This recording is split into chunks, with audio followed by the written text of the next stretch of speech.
આમોદ તાલુકા પંચાયત કચેરી સામે એક્ટિવા ચાલક ખાડામાં ફસાયો। એક્ટિવા સ્કૂટરનું પાછલું ટાયર આખું ખાડામાં ગરકાવ થઈ ગયું।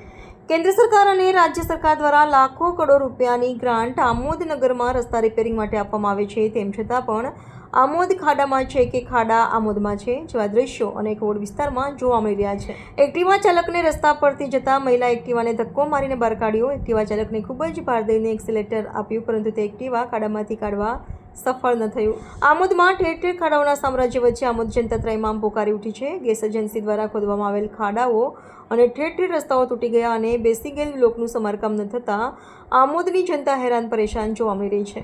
અત્રે ઉલ્લેખનીય છે કે આમોદ તાલુકા પંચાયત કચેરી સામે આજે એક એક્ટિવા ચાલક ખાડામાં ફસાયો હતો, જે તેને મહિલાએ ધક્કો મારીને એક્ટિવા ચાલકને બહાર કાઢ્યો હતો।